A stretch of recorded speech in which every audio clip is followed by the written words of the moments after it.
Hello நண்பர்களே, welcome to PVL tasty. நான் எடுத்து வந்திருக்கிற மீன் என்னென்னு சொன்னால் மத்தி. இது வந்துட்டு கேரளா வந்துட்டு ஜாஸ்தியாக சாப்பிடுவாங்க. இதில் வந்துட்டு ஒமேகா 3, விட்டமின் டி இப்படி நிறைய புரத சக்திகள் இருக்குது. இப்போ நம்ம எப்படி சமைப்போம்னு பார்த்துருவோமா?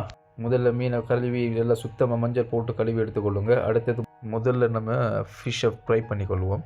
அரை ஸ்பூன் மஞ்சள் போட்டுக்கொள்ளுங்க. 1 ஸ்பூன் கறி மசாலா போட்டுக்கொள்ளுங்க. சில்லி பவுடரில் வந்துட்டு 1 ஸ்பூன் போட்டுக்கொள்ளுங்க. உப்பு 1/2 ஸ்பூன் போட்டுக்கொள்ளுங்க. நச்சீரகத்தூள் 1/2 ஸ்பூன் போட்டுக்கொள்ளுங்க.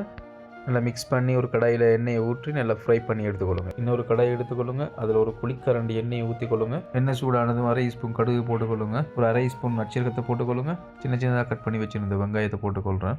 பச்சை மிளகாயில் ஒரு 4-5 போட்டுக்கொள்ளுங்க. வெந்தயம் 1/2 ஸ்பூன். ஒரு கொத்து கருவேப்பிலையை போட்டுக்கொள்ளுங்க.